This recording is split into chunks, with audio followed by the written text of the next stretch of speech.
பாகிஸ்தானுக்கு இருக்கும் மாகாணமான கைபர் பக்துன்வா, இன்று கைபர் பக்துன்வா, அன்று நார்த் வெஸ்ட் ஃப்ரான்டியர் ப்ராவின்ஸ் அப்படின்னு கூப்பிடுவாங்க.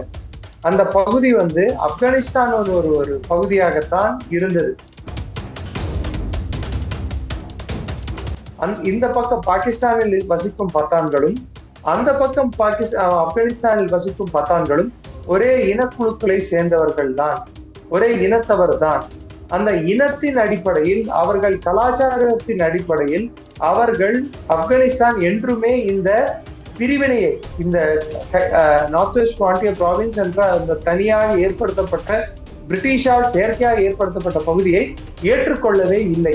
இந்தியா துண்டாடப்பட்ட பிறகு அந்த நார்த் வெஸ்ட் ஃப்ரான்டியர் ப்ராவின்ஸ் ஆனது இந்தியாவில் சேர வேண்டும் என்ற ஒரு கருத்து மிகப்பெரிய அளவில் நிலவியது. ஆனால் அன்றிருந்த காங்கிரஸ் அரசு நாம் அதை கைவிட்டோம்.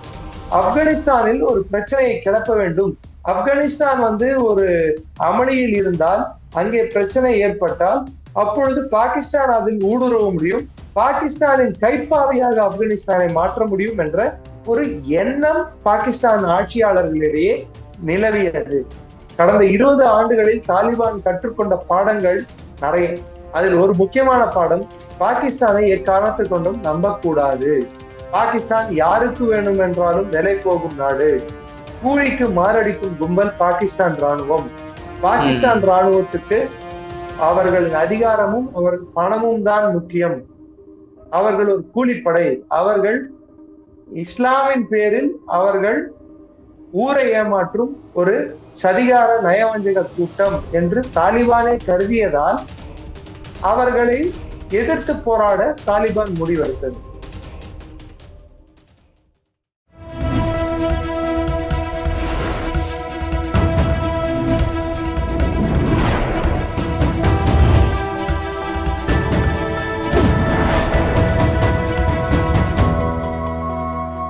சேனல் 5 தமிழ் நேயர்களுக்கு வணக்கம். இன்றைய நேர்காணலில் நம்மோடு இணைந்திருப்பவர் டிஃபென்ஸ் அனாலிஸ்ட் திரு நிரஞ்சன் அவர்கள். வெளியூர்ல இருந்து அவர் நம்ம கூட இணைஞ்சிருக்காரு. வாங்க அவரோட பேசுவோம். சார் வணக்கம். சார் வணக்கம் ஜெய். சார், இப்போ சமீபத்துல பாகிஸ்தான் ஒரு தாக்குதல் நடத்திய பிறகு ஆப்கானிஸ்தான் ஒரு எதிர் தாக்குதல் நடத்துச்சு. அதுல 58 ராணுவ வீரர்கள் உயிரிழந்ததாக ஒரு ஸ்டேட்மெண்ட்டையும் கொடுத்தாங்க. இப்ப திடீர் இந்த பாகிஸ்தான் ஆப்கானிஸ்தான் மோதல் அப்படின்றது எதற்காக நடக்குது, என்ன காரணம், அடுத்து இது எதை நகர்ந்து போகும் அடுத்த கட்டமா? அடிப்படையா நீங்க பாகிஸ்தானோட சிச்சுவேஷன் எடுத்து பாத்தீங்கன்னா, பாகிஸ்தான் ஒரு செயற்கையாக ஏற்படுத்தப்பட்ட ஒரு நிலப்பரப்பு. வெள்ளைக்காரர்கள் இந்தியாவை துண்டாடும் சூழ்ச்சியில் பாகிஸ்தான் என்ற ஒரு நிலப்பரப்பை செயற்கையாக உருவாக்கிவிட்டு சென்றார்கள்.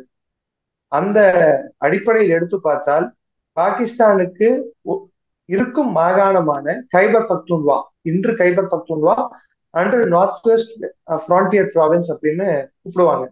அந்த பகுதி ஆப்கானிஸ்தான் ஒரு ஒரு பகுதியாகத்தான் இருந்தது. அதை 1890களில் மார்டிமேர் துரந்த் என்ற ஒரு நபர் ஒரு தற்காலிகமான ஒரு கோடை கிழித்து ஆப்கான் அரசுக்கும் பிரிட்டிஷ் ஏகாதிபத்தியத்துக்கும் ஒரு எல்லையாக அதை தீர்மானித்தார்கள்.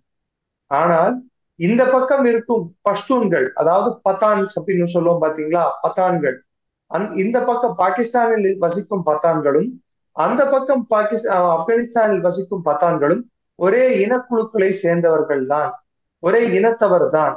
அந்த இனத்தின் அடிப்படையில், அவர்கள் கலாச்சாரத்தின் அடிப்படையில் அவர்கள் ஆப்கானிஸ்தான் என்றுமே இந்த பிரிவினையை, இந்த நார்த் வெஸ்ட் ஃப்ரான்டியர் ப்ராவின்ஸ் என்ற அந்த தனியாக ஏற்படுத்தப்பட்ட, பிரிட்டிஷால் செயற்கையாக ஏற்படுத்தப்பட்ட பகுதியை ஏற்றுக்கொள்ளவே இல்லை.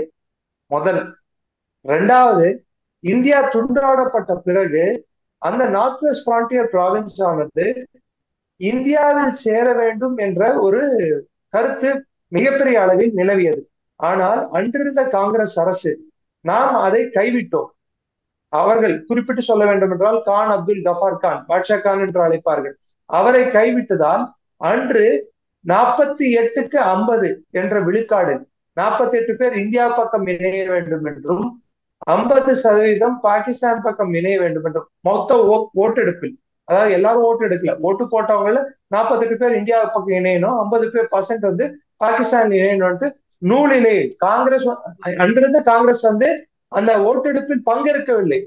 அப்படி இருந்தும் இந்தியா பக்கம் இணைய வேண்டும் என்று அவர்கள் விருப்பம் காட்டினார்கள். அதைத் தொடர்ந்து பாகிஸ்தான் 1965, இன்னும் சொல்ல போனால் 71 அவர்கள் கற்றுக்கொண்ட பாடம், ராணுவ ரீதியான பாடங்கள் ரெண்டு.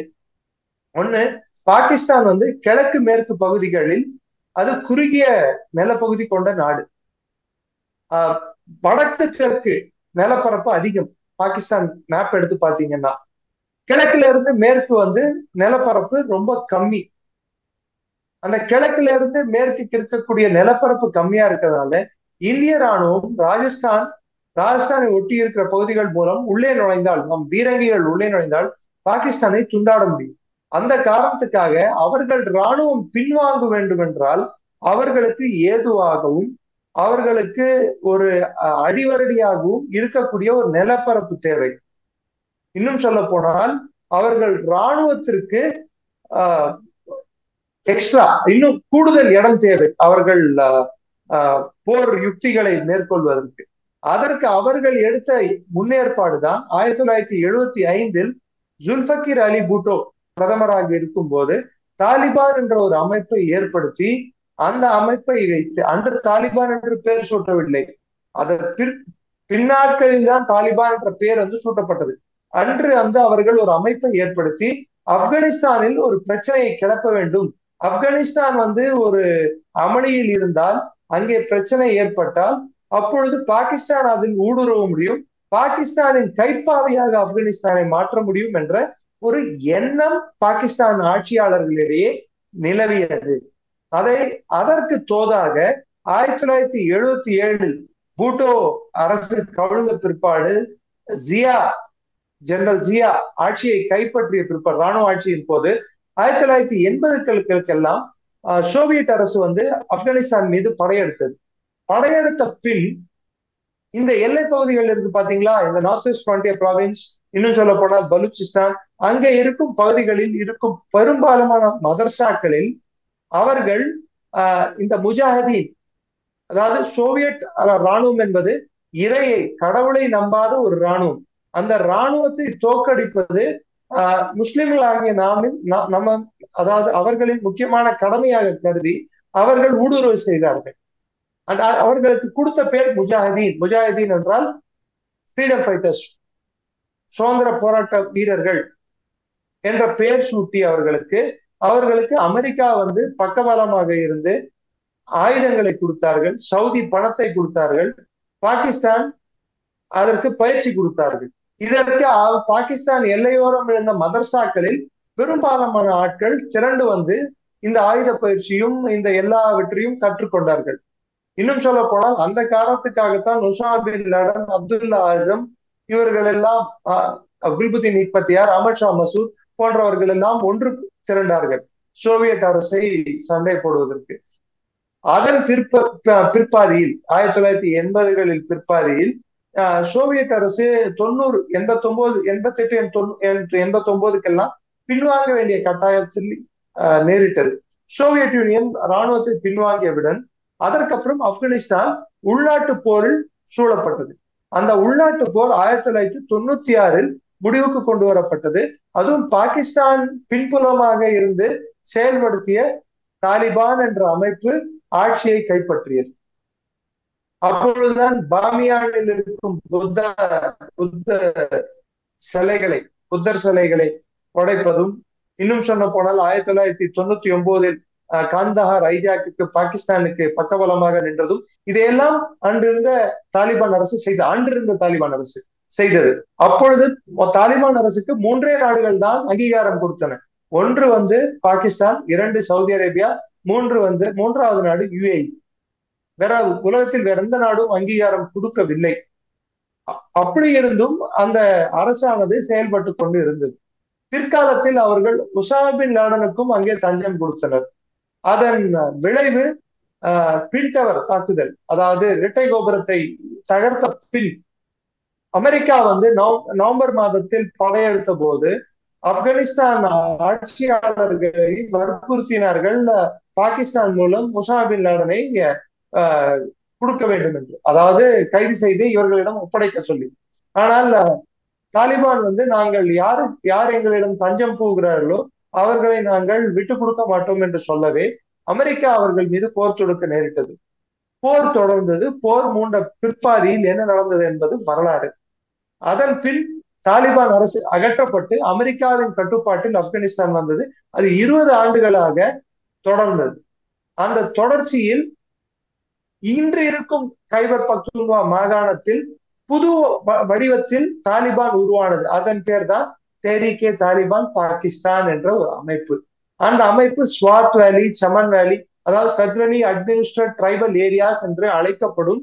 இப்போ நம்ம யூனியன் பிரதேசங்கள் எப்படியோ அது போன்ற பாகிஸ்தானில் சில பிரதேசங்கள் இருந்தன. அந்த பிரதேசங்களில் அவங்களின் சட்டத்திட்டங்கள் அது எல்லாமே கொஞ்சம் மாறுபட்டதாக இருக்கும். அதில் பாகிஸ்தான் அரசு நேரடியாக தலையிடாது. அந்த பகுதிகளில் கிளர்ச்சி வெடித்தது. அந்த கிளர்ச்சியை முஷரப் அரசு அடக்கியது.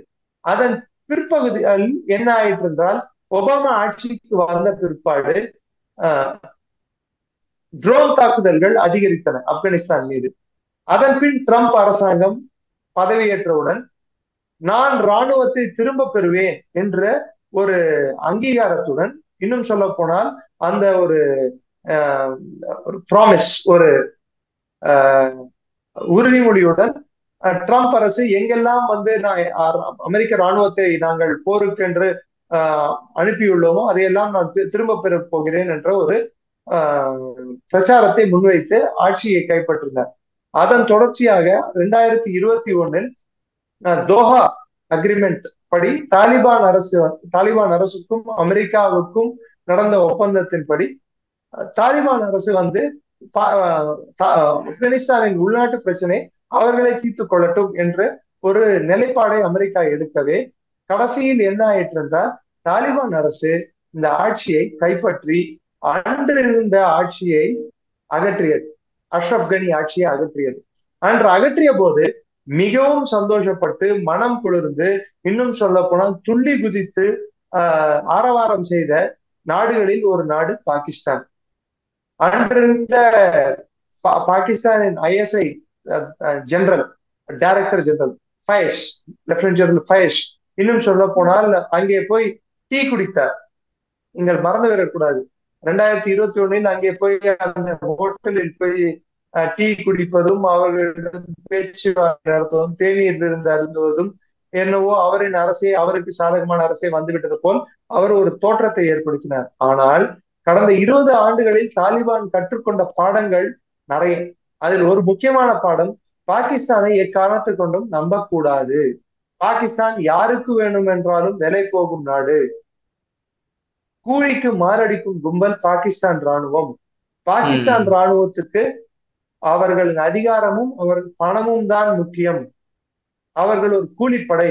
அவர்கள் இஸ்லாமின் பேரில் அவர்கள் ஊரை ஏமாற்றும் ஒரு சதிகார நயவஞ்சக கூட்டம் என்று தாலிபானை கருதியதால் அவர்களை எதிர்த்து போராட தாலிபான் முடிவெடுத்தது. அதன் தொடர்ச்சி தான் இன்று துரந்த்லைனை நாங்கள் ஏற்றுக்கொள்ள மாட்டோம். கைபர் பக்துன்வாவில் இருக்கக்கூடிய மக்கள் அவர்கள் இலகுவாக அந்த பக்கத்துக்கு, அதாவது ஆப்கானிஸ்தானுக்கு சென்று வருவதும், ஆப்கானிஸ்தானிலிருந்து கைபர் பக்துன்வாவுக்கு சென்று வருவதும் ஒரு இயல்பான ஒரு நிலையாக இருந்தது. அதை பாகிஸ்தான் நிறுத்த முன்னேற்பாடுகள் இருக்குது. 2வது, பாகிஸ்தானுக்கு வந்த பெரும் பிரச்சனை என்னவென்றால், இந்த தாலிபான் அரசு வந்த பிற்பாடு கைபர் பக்துன்வாவில் தேரிகே தாலிபானின் தாக்குதல்கள் பாகிஸ்தான் ராணுவத்தின் மீது அதிகரித்தன.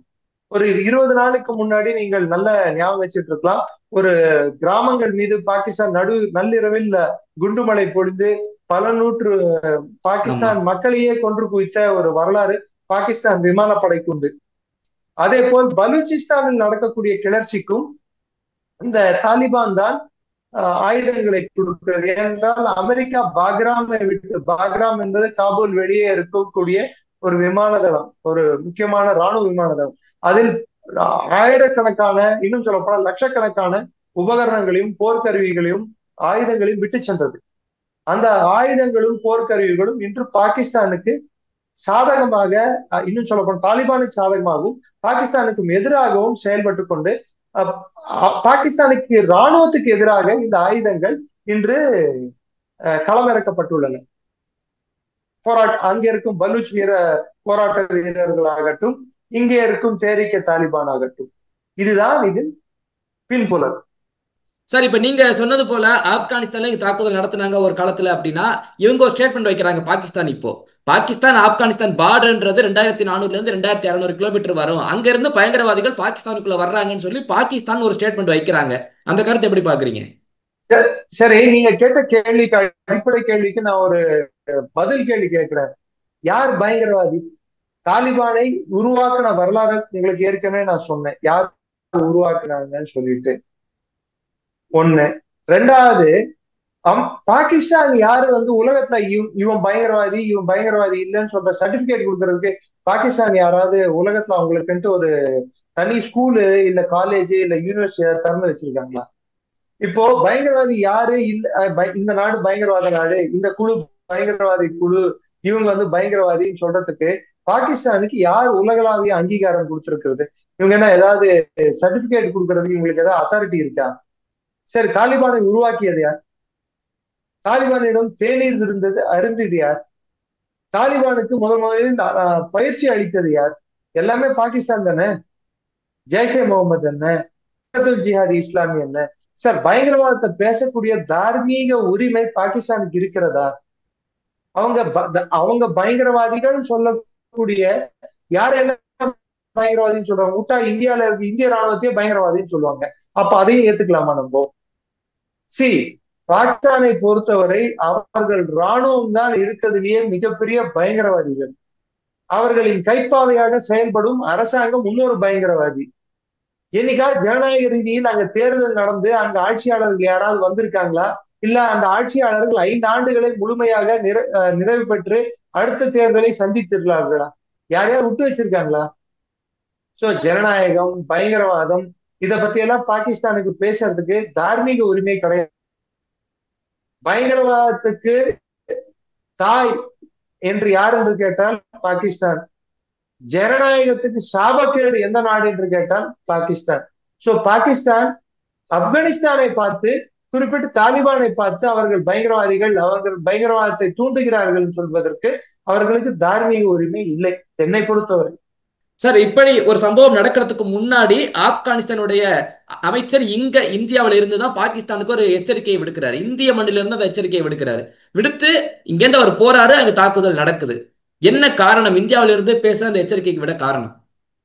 இதுக்கு உலகளாவிய காரணம் எடுத்து பார்த்தா, காபூல் மீது பாகிஸ்தான் குண்டுகளால் தாக்க முயன்றது பெரிய அவர்கள் செய்த தவறு. அதற்கு ஐயா, விரோதிக்கு விரோதி நண்பன் என்ற அடிப்படையில் இன்று ஆப்கானிஸ்தான் இந்தியாவை அணுகிறது. ரெண்டாவது, மூன்றாவது பாக்ராம் பேஸை அமெரிக்கா திரும்ப கொடுக்க வேண்டும் என்று கேட்டுக்கொள்கிறது, அழுத்தம் கொடுக்கிறது. அது பாகிஸ்தான் மூலமாக அந்த அழுத்தம் வருகிறது. எதற்காக என்றால், சைனாவை தாக்குவதற்கும் சைனாவை குறிவைப்பதற்கும் அமெரிக்கா இந்த பேஸை கேட்பது என்பது ஒரு நாளைக்கு அதனால் வரக்கூடிய விளைவுகளை பாகிஸ்தான் சந்திக்காது, ஆப்கானிஸ்தான் தான் சந்திக்க வேண்டும். அதை நான் விரும்பவில்லை. இன்னொரு பக்கம் ரஷ்யாவும் அமெரிக்காவை ஆப்கானிஸ்தானில் நுழைய விட அவர்களும் அனுமதி மாட்டார்கள் என்று உலகம் அறிந்த உண்மை. நான்காவது விஷயம், அவர்கள் அமீர்கான் முட்டாக்கி போன பிற்பாடு நமக்கு தெரிய வந்திருக்க 5 முக்கிய விஷயங்கள் என்னவென்றால், பெஹல்காம் தாக்குதலில் பாகிஸ்தான் செய்த தவறு என்று வெளிப்படையாக ஆப்கானிஸ்தான் முதல் முறையாக சொல்லி உள்ளது. அது ஒரு பக்கம் இருக்க, இன்னொரு பக்கம் புதுசாக ஆப்கானிஸ்தானில் நாம் முன்ன கையில் எடுத்து கைவிட்ட பல ப்ராஜெக்டுகள் அங்கே நிலுவையில் உள்ளன. அதில் குறிப்பிட்ட 6 புது ப்ராஜெக்டுகளும் அதில் அடக்கம். அதை எல்லாத்தையும் திரும்பி புனர்ப்பிக்கும் விதமாக இந்த சந்திப்பானது நடந்துள்ளது.